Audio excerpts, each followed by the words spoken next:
everyone. Hi, this is Mitali. Welcome back to evidyarthi.in. Now we are moving towards question number 3 again on page number 149. So let's see क्या है question में. Define 1 joule of work.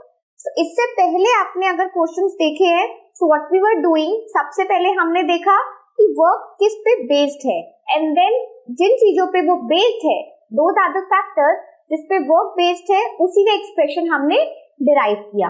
Now they are asking कि 1 joule of work को हम उन्हीं factors के according कैसे define कर सकते हैं. ठीक है, सो देखते हैं क्या होगा.